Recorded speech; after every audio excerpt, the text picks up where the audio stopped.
Shalom, senang berjumpa dengan Bapak Ibu untuk membagikan kebenaran firman Tuhan yang pada kesempatan ini diberi judul Hidup Berbahagia di Dalam Tuhan. Bacaan Alkitab Matius pasal 5 ayat 1 sampai ayat 12. Bapak Ibu Saudara yang dikasihi oleh Tuhan Yesus Kristus, di tengah dunia yang penuh dengan kegelisahan, penuh dengan ketidakpastian dan pergumulan hidup yang semakin berat, banyak orang kemudian bertanya, di manakah kebahagiaan sejati dapat ditemukan? Masalahnya saudara, karena dunia menawarkan kebahagiaan melalui harta, jabatan, kekuasaan, popularitas, dan kesenangan sementara. Namun, semakin dikejar, semakin terasa kosong, semakin digenggam, semakin cepat menghilang. Ada banyak orang kelihatannya tersenyum di luar, tapi sebenarnya menangis di dalam. Banyak orang tampak berhasil, tapi jiwanya lelah. Kebahagiaan versi dunia ternyata rapuh dan tidak mampu bertahan menghadapi penderitaan, kegagalan, dan tentunya kematian. Oleh sebab itu saudara, firman Tuhan hari ini mengajak kita untuk melihat sebuah kebahagiaan yang berbeda. Kebahagiaan yang tidak tergantung keadaan. Kebahagiaan yang lahir dari relasi yang benar dengan Allah. Bapak Ibu Saudara yang dikasihi Tuhan, di Matius 5 ayat 1 sampai 12, Yesus menyampaikan khotbah di bukit yang dikenal sebagai ucapan bahagia atau sabda bahagia. Disinilah Yesus membalik cara pandang dunia tentang kebahagiaan. Apa yang dunia anggap sebagai kelemahan, Yesus justru menyatakannya sebagai jalan menuju kebahagiaan sejati. Kebahagiaan menurut Yesus bukanlah hasil dari memiliki banyak hal, bukan. Melainkan hasil dari menjadi pribadi yang benar di hadapan Allah.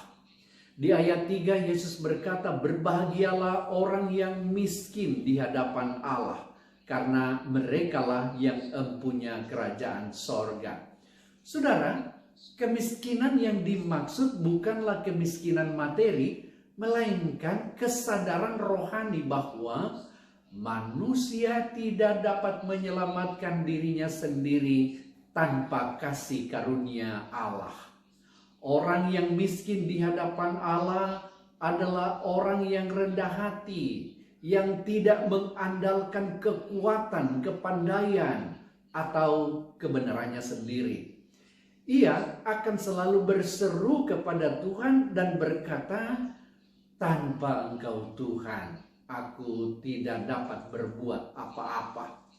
Inilah pintu pertama menuju kebahagiaan sejati, yaitu kerendahan hati di hadapan Allah. Di ayat 4, Yesus kemudian melanjutkan, berbahagialah orang yang berduka cita karena mereka akan dihibur. Saudara, duka cita yang dimaksud adalah kesedihan karena dosa, kesedihan melihat kerusakan hidup manusia yang jauh dari kehendak Allah. Dunia menghindari duka cita, tetapi Tuhan memakainya untuk membawa pertobatan. Ketika seseorang menangisi dosanya dan datang kepada Tuhan dengan hati yang hancur, Allah berjanji akan menghibur dan memulihkan. Di sanalah kebahagiaan sejati lahir, bukan dari mengabaikan dosa, melainkan dari pengampunan Allah. Saudara, di ayat 5 Yesus berkata, berbahagialah orang yang lemah lembut karena mereka akan memiliki bumi. Saudara, lemah lembut bukan berarti lemah atau tidak tegas, melainkan memiliki kekuatan yang dikendalikan oleh kasih dan kebenaran dari Allah.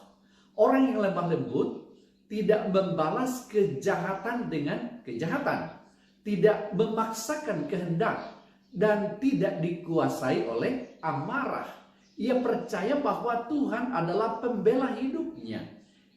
Inilah sikap hidup yang membawa damai dan kebahagiaan, baik bagi diri sendiri maupun bagi orang lain. Di ayat 6, Yesus berkata begini, "Berbahagialah orang yang lapar dan haus akan kebenaran, karena mereka akan dipuaskan." Saudara, kebahagiaan sejati datang ketika kerinduan terdalam manusia tertuju kepada kebenaran Allah, bukan kepada hal-hal duniawi. Orang yang lapar dan haus akan kebenaran adalah orang yang sungguh-sungguh rindu hidup benar di hadapan Tuhan, rindu akan firman Tuhan, dan rindu bahwa kehendak Tuhanlah yang terjadi dalam hidupnya. Tuhan berjanji bahwa kerinduan ini tidak akan sia-sia.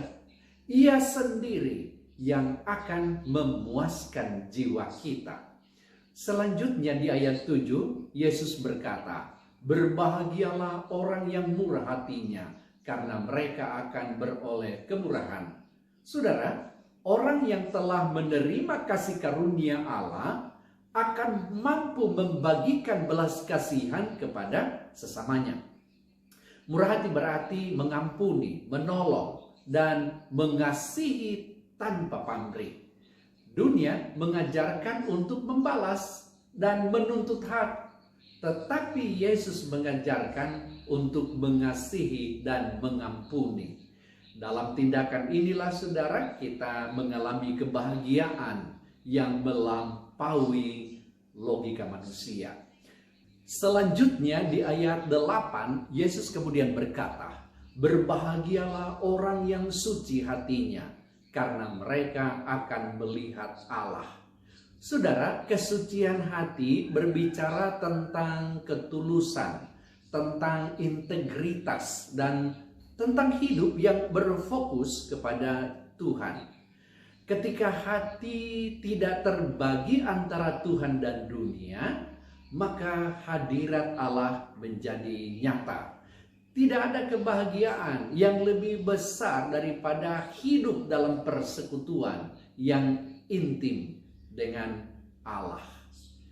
Lalu saudara, di ayat yang ke-9 Yesus berkata, "Berbahagialah orang yang membawa damai, karena mereka akan disebut anak-anak Allah." Saudara, orang yang hidup di dalam Tuhan dipanggil untuk menjadi pembawa damai, bukan pembuat perpecahan.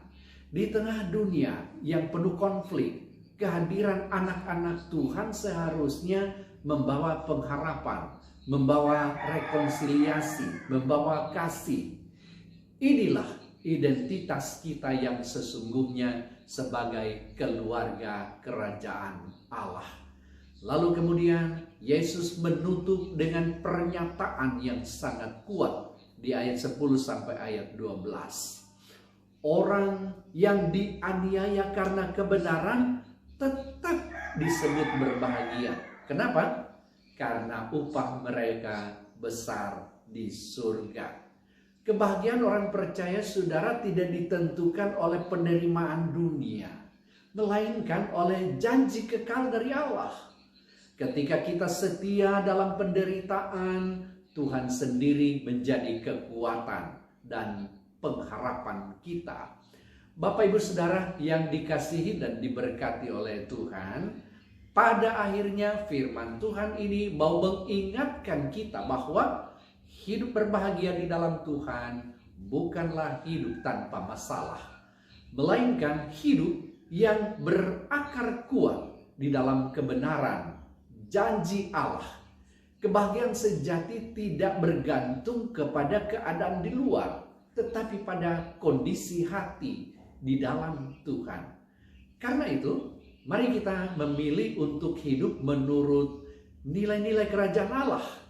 Ketika kita hidup miskin di hadapan Allah, haus akan kebenaran, murah hati, suci hati, dan setia sampai akhir, maka kebahagiaan sejati akan nyata dalam hidup kita. Kiranya Roh Kudus menolong kita semua untuk menghidupi firman ini setiap hari, sehingga melalui hidup kita, dunia dapat melihat bahwa hidup berbahagia hanya ditemukan di dalam Tuhan Yesus Kristus. Tuhan memberkati saudara sekalian. Amin.